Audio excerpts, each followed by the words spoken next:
देव के दुलारिया जिया गईली घरे, चल ये धन स्वागत मैया के करे। ए जी देव के दुलारिया जिया गईली घरे, चल ये धन स्वागत मैया के करे। रथवा से माई के उतार दये जान, उतार दये जान। अरे घिउआ के दिया बारे दये जान, ओढ़ानी से रहिया बहरे दये जान, ओढ़ानी से रहिया बहरे दये जान।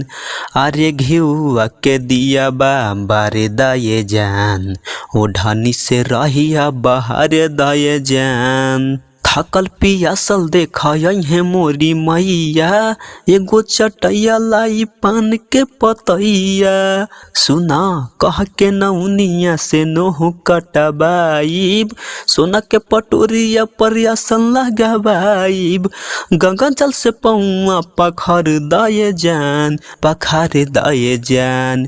अरे घिउआ के दिया बारे दये जान, ओढ़ानी से रहिया बहार दये जान, ओढ़ानी से रहिया बहार दये जान। अरे घिउआ के दिया बारे दये जान, ओढ़ानी से रहिया बहार दये जान।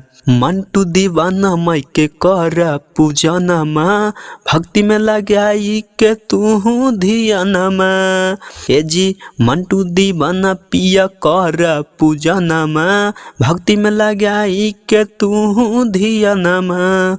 अरे घिउआ के दिया बारे दये जान, ओढ़ानी से रहिया बहारे दये जान, ओढ़ानी से रहिया बहारे दये जान। दोस्तों अगर आप लोग को यह वीडियो पसंद आया होगा तो like comment share and subscribe follow करें। धन्यवाद।